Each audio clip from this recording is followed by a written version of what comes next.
Bonjour à toutes et à tous, je vous souhaite la bienvenue à cette session d'inspiration. Je m'appelle Sandra et je suis ravie de vous accompagner pendant ces 40 prochaines minutes pendant lesquelles nous allons aborder le thème des émotions comme boussole à l'ère du numérique. Alors, de prime abord, vous pourriez vous demander quelle relation il peut exister entre les émotions et la digitalisation. Ces deux thèmes semblent plutôt opposés.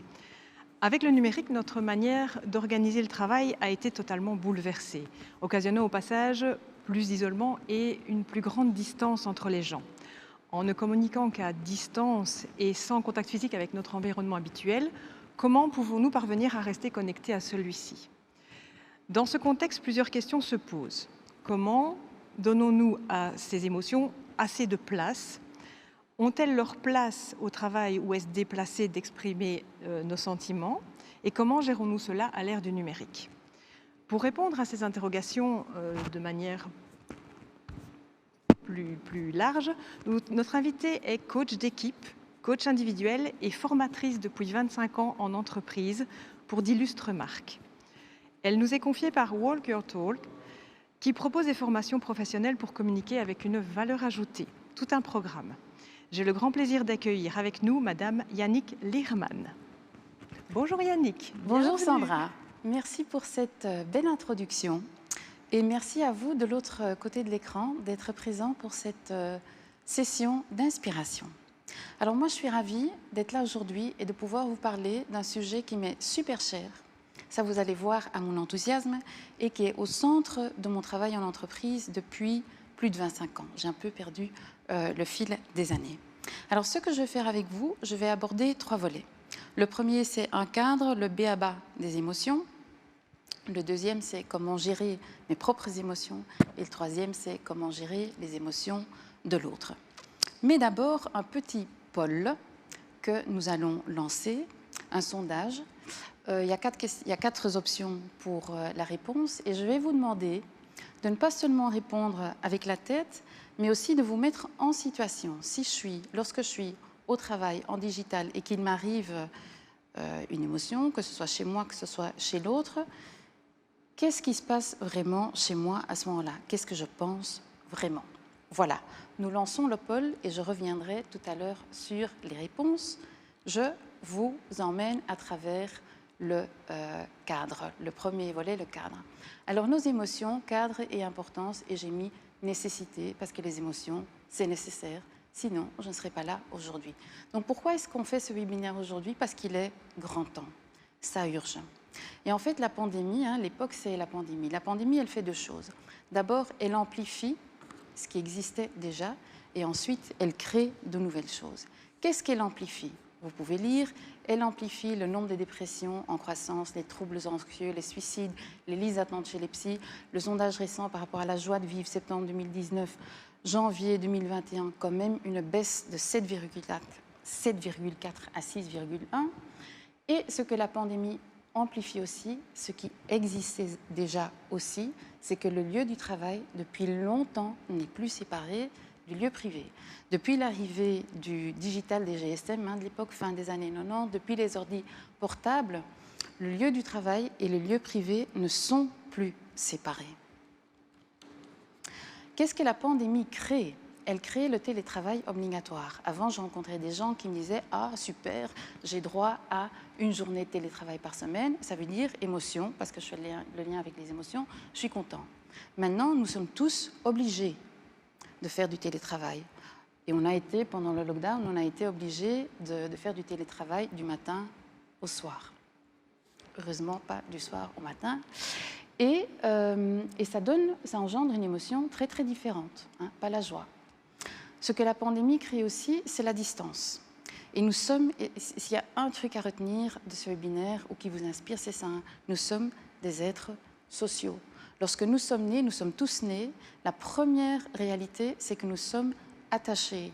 Il y a le cordon ombilical. La deuxième réalité, c'est la séparation.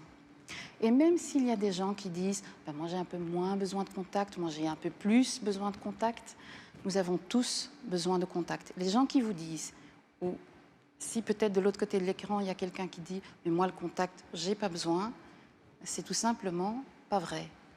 Les gens qui disent qu'ils n'ont pas besoin de contact, en général, c'est les gens que je vois chez moi dans mon cabinet privé, c'est des gens qui sont fortement traumatisés. Malheureusement, ça existe. Tout le monde a besoin de contact. Et ça, heureusement, la pandémie le montre. Et le digital le montre. Nous sommes en manque de contact. Et ce que la pandémie crée aussi, c'est du jamais vécu. C'est au niveau collectif la peur et les incertitudes, ce qui est une émotion aussi. Après cette intro, je suis un peu vive, c'est parce que c'est un sujet qui me tient méga à cœur. J'aimerais bien lire les résultats du poll. Voilà, je suis curieuse de ce que ça va donner. Donc pour moi, gérer des émotions et ceux des autres au travail, c'est important. C'est difficile mais important. C'est difficile mais je préfère éviter. Et c'est inutile. Je ne vois pas ce que cela rapporte. Chouette, 88%. Important, gérer les émotions, c'est essentiel, super. Et je lis aussi difficile, mais important. Difficile, oui. Alors la bonne nouvelle, c'est que ce qui est difficile, on peut l'apprendre. Comme lire et écrire, on peut apprendre à gérer les émotions. Je suis ravie avec mon public. Slide suivant. Si tu me permets juste une petite remarque. Je voulais encore solliciter les participants à ce congrès. Oui, tout à fait. Qui pourront, pendant le speech, mais peut-être pas dans l'immédiat, mais d'ici quelques minutes, nous proposer les questions pertinentes qui vous viennent en entendant la présentation. Et on fera en sorte d'y répondre, en tout cas à une partie, tout à l'heure, en fin de session. Voilà, c'était simplement ce que je voulais préciser. Donc n'hésitez pas, via votre plateforme, vous avez la possibilité de nous faire parvenir vos questions. Super, merci Sandra. Je vais vous guider à travers 6 principes. C'est le b.a.-ba des émotions. Je vais aller vite. Principe 1, nos émotions, c'est comme le temps, la pluie, le soleil. Nos émotions sont toujours là. Au moment où je suis là devant vous, mes émotions sont là. Les émotions de Sandra sont là. Quel que soit le contexte, à la maison ou au travail. Pendant longtemps, les gens ont pensé que les émotions, on les abandonnait au moment où on entrait au bureau. C'est pas vrai. Les émotions sont toujours là. Ce qui est possible, c'est qu'on ne les sente pas. Ça, c'est un principe suivant. Principe 2, chaque émotion est normale. Un bébé en bonne santé, lorsqu'il sort du ventre, il pleure, signe de bonne santé. Il sourit lorsque vous lui faites un grand sourire ou lorsqu'il sent la peau de la maman. Il a peur quand il entend un grand bruit et il crie lorsqu'il a faim. Que ce bébé soit une fille ou un garçon. Donc un mythe que je veux tout de suite aplatir, les femmes ont plus d'émotions que les hommes. Ce n'est tout simplement pas vrai. Principe 3, il n'y a pas d'émotion négative. S'il y a une chose, une des causes dans ma vie, c'est que j'aimerais qu'on arrête de parler de ça, émotions négatives, positives. Chaque émotion est vitale, tout comme chaque organe dans notre corps est vital. Si elle est là, c'est qu'elle est nécessaire. Voilà. Et les étiquettes d'émotions négatives et positives, ça vient de notre contexte. Ça vient de là où notre berceau a été placé, notre famille d'origine, c'est notre premier contexte, notre éducation, notre culture. Moi, j'ai été élevée dans la culture flamande, éducation, école catholique aux Dames de Marie à Alost. Et lorsque les émotions ne sont pas acceptées que par notre contexte, chez moi, c'était la colère, pas acceptée, nous apprenons à ne plus la sentir. D'abord, nous abaissons un peu le taux de la colère lorsque, éventuellement, nous la sentons, et puis on ne la sent plus. Et puis, au fil du temps, on se dit, moi, par exemple, la colère, j'ai pas. Moi, la tristesse, j'ai pas. Moi, la peur, j'ai pas. Pas vrai. Principe 5, que nous avons appris grâce à Brené Brown, qui a fait un TED Talk sur la force de la vulnérabilité. Les émotions, faire une anesthésie sélective, c'est pas possible. Qu'est-ce que ça veut dire? Ça veut dire que, et je rencontre quand même plein de gens qui sont comme ça, la colère, la peur, la tristesse, je veux pas des masses, par contre la joie, je veux bien. Et ça, c'est pas possible. Brené Brown nous a appris, lorsque nous diminuons l'intensité de la colère, de la peur, de la tristesse, je fais tout pour ne pas le sentir, j'anesthésie, je bouffe des chips, je regarde des séries Netflix pendant des heures durant. C'est des façons d'anesthésier. Lorsque nous anesthésions la colère, la peur, la tristesse, nous anesthésions aussi notre joie. Je pourrais vous faire une journée de formation là-dessus en vous demandant, mais tiens, la dernière fois que vous avez ressenti une vraie joie qui vous fait pétiller, ça date de quand? Principe numéro 6, et avec ce principe, je fais le pont vers les 2 autres volets dans ce webinaire, c'est que nos émotions sont des signaux de nos besoins. Une émotion est un signal. Ça, nous l'avons appris grâce à Marshall Rosenberg. Marshall Rosenberg était un psychologue américain qui est né un peu avant la guerre, la Deuxième Guerre mondiale, en 1939. Et dans les années 60, il a été le premier, et c'est vraiment son grand mérite, à faire le lien entre les émotions et les besoins.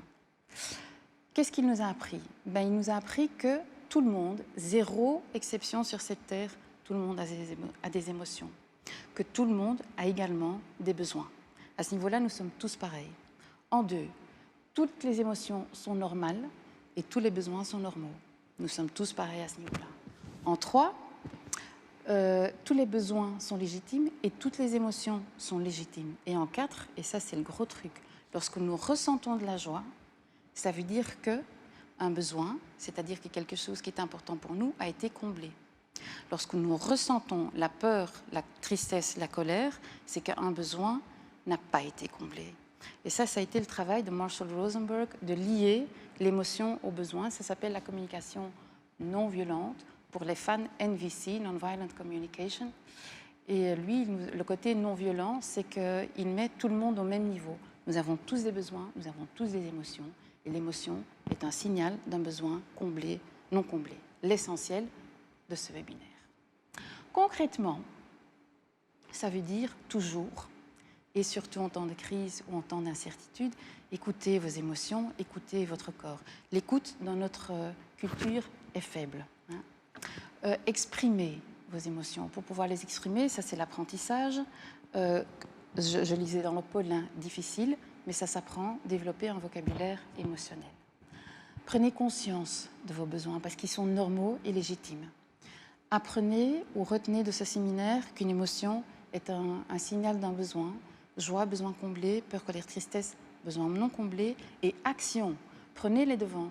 Parce que si vous ne prenez pas les devants par rapport à exprimer votre émotion, il y a deux choses qui vont se passer et les deux choses sont violentes. Soit ça va exploser un jour, toujours au mauvais moment, mauvaise personne. Et à ce moment-là, vous faites de la violence à l'autre. Soit l'explosion va se faire à l'intérieur, d'où les maladies psychosomatiques, dépression, etc., etc. Gérer mes propres émotions, nous passons au deuxième volet. Je vous donne un exemple pratique. Imaginez, vous avez planifié une réunion online avec un collègue parce que vous avez besoin d'input, de soutien, et le collègue n'est pas en rendez-vous, et cela sans prévenir. Pensez, tout de suite, il y a tout de suite. Et ça se passe à une vitesse VV', la pensée s'enclenche et l'émotion s'enclenche. Et ensuite, il y a la réaction. Pensez, oh, il est sans plan, il m'en fout, il s'en fout, il ne me respecte pas. Émotion, colère, frustration, déception. Sur une échelle de 0 à 10, il y a des variations. Réaction, soit je vais bouder, je dis rien, je fais ma Mona Lisa, soit je vais lui faire des reproches en disant, mais enfin, etc. et quoi, qu'est-ce. Mais imaginez, je pourrais vous faire exactement le même slide. Vous avez planifié une réunion en ligne, etc., etc. Et je pourrais mettre à côté de pensée, oui, la personne, il y a peut-être quelque chose qui s'est passé. C'est le genre de pensée que moi je pourrais avoir. Émotion, ce ne serait pas la colère, ni la frustration, ni la déception, ce serait plutôt l'inquiétude. Ma réaction serait, j'envoie un petit texto en disant « Très cher, il s'est passé quelque chose, tu vas bien, tiens-moi au courant ». Qu'est-ce que ce slide nous montre?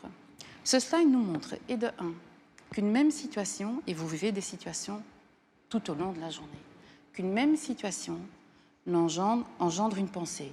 De toute façon, tout de suite, une pensée, une émotion. Mais que la même situation n'engendre pas nécessairement chez tout le monde la même pensée ni la même émotion. Et c'est souvent ce que nous pensons. Telle situation, on réagit quand même tous de la même façon. Mais ce n'est tout simplement pas vrai. Ce que cet exemple montre, c'est que mon émotion, elle donne de l'info, pas sur l'autre, ni sur la situation, mais elle donne de l'info sur moi. Parce que si moi, je suis inquiète, ou si mon collègue, par contre, n'est pas inquiet, mais un peu frustré, ça veut dire en fait que ce qui vient toucher chez moi, c'est mon besoin. Je vous ai déjà parlé des besoins.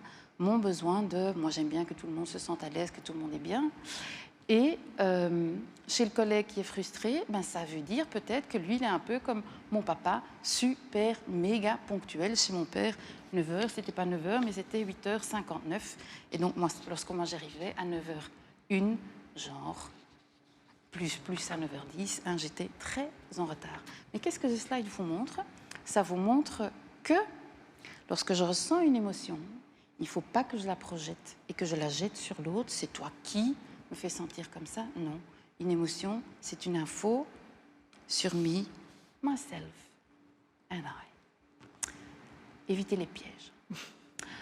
Lorsque vous ressentez, bon, on axe un peu plus sur les émotions genre peur, colère et tristesse. Hein, parce que c'est quand même les grosses catégories d'émotions qu'on ressent lorsqu'on est dans cette période digitale. D'ailleurs, on les ressentait aussi avant.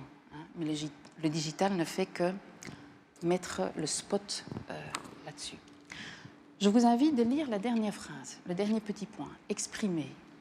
Ce qu'il faut dire, c'est toujours la même chose. Exprimez votre émotion et votre besoin de façon ouverte et honnête. Je pourrais vous faire aussi un webinaire avec juste ces phrases parce que c'est de ça qu'il s'agit. Ça ressemble à quoi? Ça ressemble à, ben écoute, quand je t'entends, que tu te sens déçu, moi, je me sens triste. Je parle de mon émotion. Ce n'était pas mon intention de te décevoir. Je voulais te soutenir. Et te soutenir, ça montre mon besoin. Ce qui est important pour moi, c'est de soutenir les gens. C'est vrai d'ailleurs. Et je me sens triste lorsque l'autre a ressenti ma réaction d'une autre façon. Donc, exprimez votre émotion, votre besoin de façon ouverte et honnête. Maintenant, pour en arriver au dernier point, qu'est-ce qu'il faut faire? Step back, essentiel. Bon, si je fais un step back, vous n'allez peut-être plus me voir, mais le step back, c'est une compétence essentielle à apprendre. Éviter d'entrer dans la réactivité. Notre univers nous pousse à la réactivité parce que tout doit aller super vite, clac, la réactivité. Step back. Votre interprétation, il s'en fout, c'est juste votre interprétation, ce n'est pas nécessairement la réalité. Écoutez, prenez au sérieux vos sensations physiques, la boule dans le ventre, la barre dans le crâne. Concentrez-vous sur votre respiration. C'est ce que j'ai fait les 2 minutes avant de commencer ce webinaire. Reconnaissez votre émotion, considérez-la comme normale. Et faites un peu de soul searching parce que l'apprentissage, c'est là. Hein. Quel besoin se cache derrière mon émotion pour ensuite pouvoir l'exprimer. Que faire lorsque ça devient vraiment trop difficile? Parce que parfois l'émotion, soit elle vous prend et vous n'avez jamais prévu, jamais planifié. Parfois, c'est l'autre hein, qui vous tout à coup, il y a un tsunami qui vous tombe dessus. Demandez un time out. Vous avez tous le droit, ce n'est pas un privilège, vous avez le droit, vous pouvez demander un time out. Lorsque vous êtes manager N+1, ben, proposez un time out. Il n'y a jamais personne qui est mort parce que quelqu'un a proposé un time out. Au contraire. Pour ensuite vous permettre d'exprimer vos émotions de façon ouverte et honnête. Et vous reprenez la conversation quand l'émotion s'est atténuée. Atténuée, pas genre oui, après le time out, non, ça va mieux. Non, ça ne va pas du tout mieux. Toujours est-il, ou la différence, c'est qu'après le time out, je suis capable d'exprimer mon émotion. Alors qu'avant, j'aurais été incapable de continuer la conversation. Conseil pratique. Devenez plus conscient, parce qu'au final, c'est ce que je veux faire pendant ce séminaire avec vous, c'est augmenter la conscience. Faites un check-in émotionnel avec vous-même. Moi, je le fais souvent, avant des moments importants et après des moments importants. Genre réunion de feedback importante, etc. Exercice de respiration, toujours top. Méditation, toujours top aussi. Même des petites méditations online, 3 minutes, quelqu'un qui vous guide à travers une méditation. Je me lance dans le dernier volet, gérer les émotions des autres. En fait, là aussi, émotion, besoin. Alors, la chose à ne pas faire, lorsque l'autre présente une émotion ou l'exprime de façon un peu forte, nier, mais enfin, il ne faut pas exagérer, la pitié, pauvre toi, partager, oh, moi aussi j'ai vécu la même chose, mais en fait, tu as tout à fait raison, abonder dans le sens de la personne, ou donner des conseils. Si j'étais toi. Pourquoi est-ce que c'est des réactions? Ça peut être gentil, mais la gentillesse n'aide pas nécessairement à vous développer. Et donc, en fait, ce que ces réactions font, elles vous éloignent de votre besoin. Vous avez ressenti une émotion, et si vous voulez aider l'autre, demandez à l'autre de quoi il ou elle a besoin. Si vous voulez des infos sur les besoins, vous allez sur Internet, il y a des listes entières de besoins. C'est quoi les besoins? Honnêteté, sincérité, communication, bienveillance, amour, acceptation, indépendance, solitude, etc., etc. Des listes entières de besoins lorsque nous formons les gens. Comment écouter, comment gérer l'émotion des autres? Écouter avec empathie. Ça a l'air très simple, mais ça ne l'est pas. Nous avons appris à donner des conseils. Nous avons appris à juger. Ne jugez pas, ne donnez pas de conseils. Parce que très souvent, c'est frustrant, vous donnez un conseil, l'autre ne le fait pas, ça vous refrustre et on est reparti pour un tour. Relax. Lorsque l'autre exprime une émotion, mais qu'est-ce qui peut vous arriver? Rien. Rien de grave et peut-être quelque chose de bien. Prenez le temps de donner à l'autre toute votre attention et votre présence. C'est un cadeau de dingue, magnifique, super. Et écoutez à un niveau plus profond, et les niveaux plus profonds, c'est quoi? C'est toujours le même niveau. Comment est-ce que toi tu te sens vraiment? Et de quoi est-ce que tu as besoin? Ou pour paraphraser, de quoi est-ce que tu as besoin? Qu'est-ce qui est important pour toi? À quoi est-ce que ça ressemble une réaction empathique? Pour vous donner un petit exemple, je peux imaginer que c'est frustrant pour toi si je t'entends bien. Pour bien montrer que vous avez écouté, tu veux apporter une contribution. Apporter une contribution, c'est un besoin. Tu trouves important d'être entendu. Il y a beaucoup de gens qui trouvent important d'être vraiment entendu. Et de pouvoir atteindre un résultat ensemble, est-ce que c'est ça? Et vous allez voir dans ce genre d'exemple qu'en fait, au lieu de dire, vous posez la question pour bien vérifier de façon bienveillante si vous avez bien compris la personne. Donc c'est reconnaître les émotions et les besoins et leur donner une vraie place au lieu de faire comme si les émotions, tout ça, ça n'existait pas parce que c'est plus facile, c'est pas vrai. Lorsque l'écoute devient difficile, parce que parfois c'est difficile pour vous parce que c'est pas votre journée, ou parfois c'est la xème fois que l'autre vous parle, ou parfois, etc., etc. Et surtout lorsque l'autre vient avec des jugements forts, avec des reproches. Une phrase que j'adore de Marshall Rosenberg, tout jugement, je vais le dire un peu plus lentement pour que ça percole bien, tout jugement, tout reproche est une expression tragique d'un besoin non comblé. Parce qu'en fait, un jugement, un reproche, c'est rien qu'autre que la colère, la peur, la tristesse, mais alors amplifiée, méga amplifiée. Donc derrière un jugement ou un reproche, il y a toujours un besoin comblé qui se cache. Et pourquoi tragique? Parce que sans doute, j'ai déjà essayé de l'exprimer, l'autre n'entend pas, j'exprime encore, l'autre n'entend pas, et du coup, je mets la totale, quoi. Restez en contact avec l'autre lorsque vous recevez un jugement et un reproche. Et souvent, moi j'utilise la phrase « je vais t'arrêter ici ». Ça a l'air d'être un peu paradoxal, parce que je dis « je vais t'arrêter » alors que je veux rester en contact, mais souvent j'arrête la personne parce que je veux rester en contact. Parce que c'est beaucoup plus facile de dire « ouais, cause toujours », et puis je fais comme si j'écoutais, mais je n'écoute pas vraiment. Je vais t'arrêter ici. Je voudrais te poser une question. Et en posant la question, on aide l'autre à prendre conscience. Est-ce que tu veux explorer autre chose? Si tu ne veux pas, tu ne veux pas. Très bien, je te laisse, tu es quelqu'un de libre. Si tu veux, on peut découvrir ensemble. Et découvrir l'émotion qui est derrière le besoin. Parce que derrière tout jugement, c'est comme ça, se cache un besoin. Quelques petits exemples. Je prends celui de du désordonné et de la propreté. T'es désordonné, c'est parce que l'autre il a besoin d'ordre et de structure et de propreté. Quand quelqu'un te dit tu me prends pour un imbécile, c'est parce que l'autre, tout simplement, il a besoin d'être respecté et d'être vu. Dernier slide, des petits conseils pratiques, de façon spontanée. Ça veut dire avant, dans le mode avant le Covid, la personne au bureau, elle passe et tu dis coucou, on se prend un petit café tout à l'heure, d'ici 1 heure, oui ça va, et on se retrouve à la machine à café. Là, la façon spontanée, c'est t'envoies un petit message en disant on se voit dans 1 heure pour prendre un café online. Et là, on parle juste de comment vas-tu. Vous pouvez faire ça pendant 15 minutes, mais quand même, dans les entreprises avec lesquelles j'ai le bonheur de travailler, je passe parfois une journée entière juste avec cette question. Comment vas-tu? Vraiment, parce que souvent, nous ne le savons pas. De façon planifiée, et c'est là-dessus que je vais terminer, planifier suffisamment des moments de feedback dans les agendas. Planifier, ça c'est prévoir dans les agendas. Organiser des conversations de groupe online ou pas. Faites des team retreats. Et je voulais terminer sur planifier des moments de feedback positifs, s'il vous plaît. Il n'y a jamais personne, et je vois quand même beaucoup de personnes par an, depuis 25 ans, j'ai jamais vu quelqu'un qui m'a dit « mais je reçois trop de feedback, j'en peux plus, je meurs ». Par contre, je vois énormément de gens qui souffrent de feedback, même un seul feedback négatif qui tue et qui impacte la personne pendant très très très longtemps. Vous ne pouvez jamais donner trop de feedback positif, jamais. Donc j'aimerais bien terminer là-dessus. Le feedback positif, qu'est-ce qu'il fait?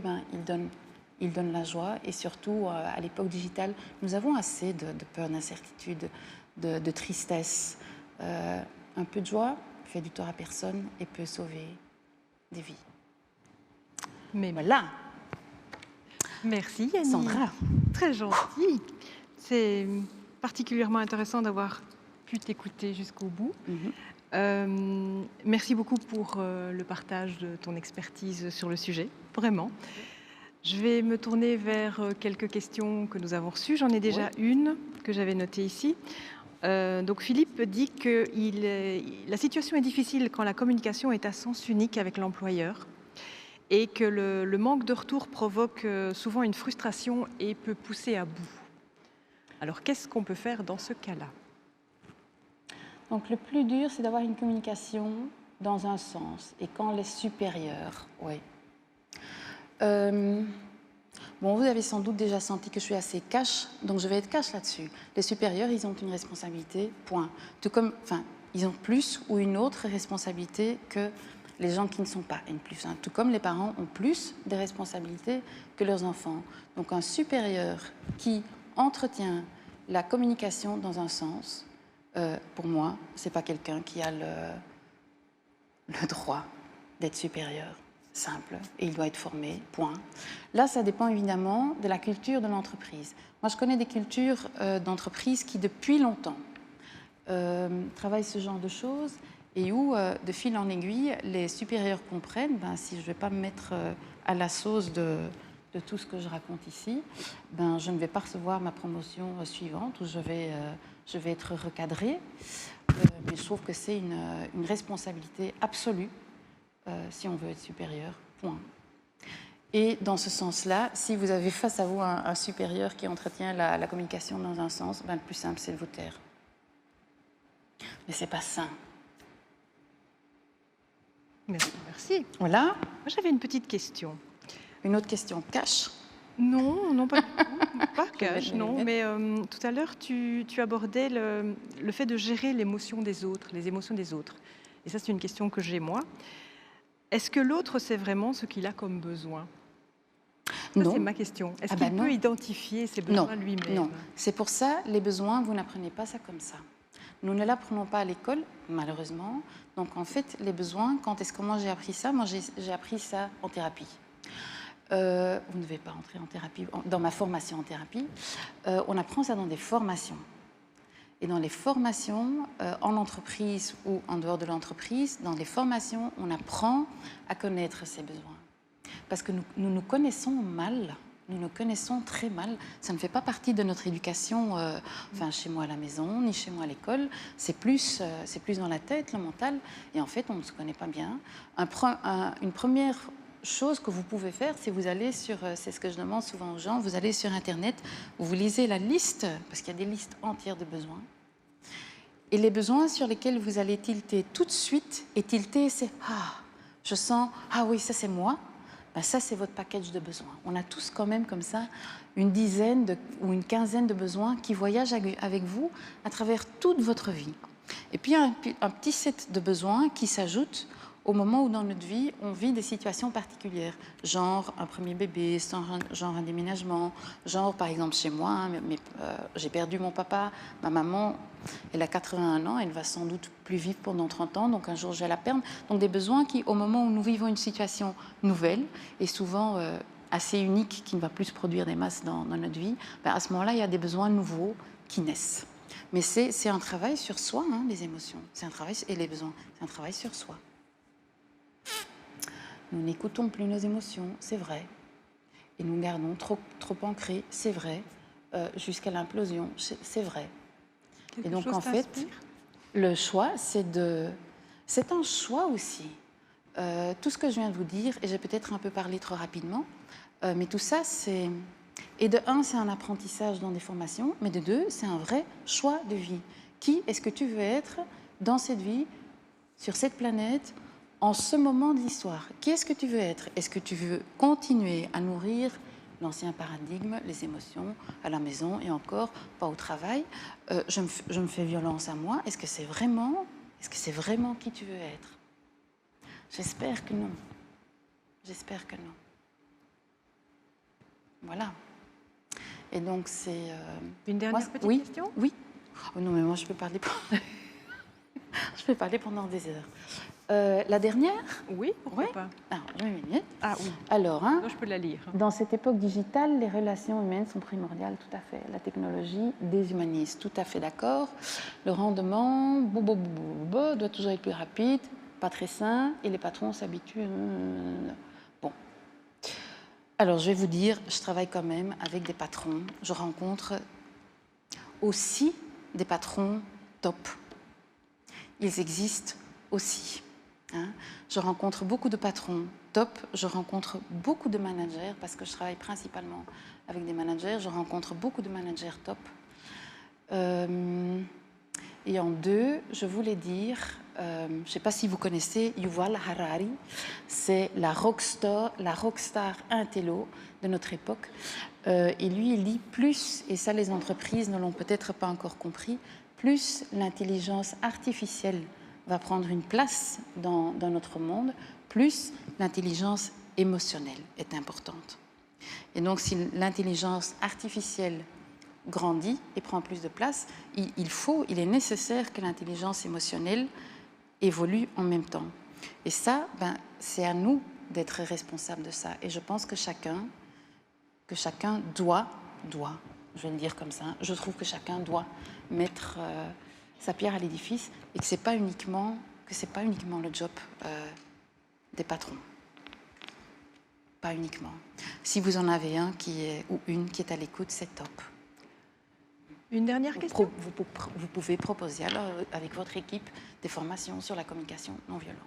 Yannick, je te lis la question? Oui. Concernant les réactions, le principe d'intelligence émotionnelle devrait être connu de tous. Nous avons 21 jours avant que l'émotion ne s'imprime dans la mémoire à long terme. Ne pas exprimer ses émotions, ce qu'on a sur le cœur, est la cause première de nombreux burn-out.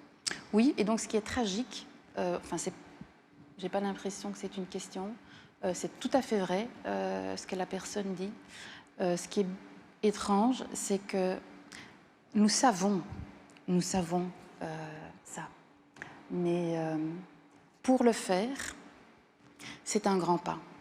Parce que pour le faire, nous devons devenir vulnérables. Et ça, ça fait un peu peur, parce que ça ne fait pas partie de l'évolution. Hein. Nos parents, nos grands-parents, ils ont été élevés, surtout les gens qui étaient dirigeants d'entreprise ou qui avaient des postes de leader, ils ont été élevés avec l'idée de il faut être fort, ne pas montrer ses émotions. Et je rencontre toujours je travaille aussi avec des hommes, des jeunes qui ont 18, 20 ans et qui ont encore appris à ne pas montrer leurs émotions. Des femmes d'ailleurs aussi. Hein. Donc on est loin de l'intelligence émotionnelle, on le sait, mais il faut faire. Mais le pas pour vraiment le faire, ça fait peur. Donc il faut sauter, jump quoi. Si ça dépendait de moi, on saute tous en même temps, bam, dans le bain de l'intelligence émotionnelle. Ce bouquin, il date quand même d'il y a 30 ans. J'aimerais bien qu'à partir de demain, tout le monde soit émotionnellement intelligent. Et the good news, c'est que quand même la population qui y croit et qui a envie de le faire, la population grandit. Donc ça donne espoir. Moi, quand j'ai une filleule qui a 25 ans, et quand je vois dans quelle mesure, à 25 ans, elle connaît les choses comme moi je connaissais à 5 ans, je dis toujours qu'on est à 5 ans d'écart.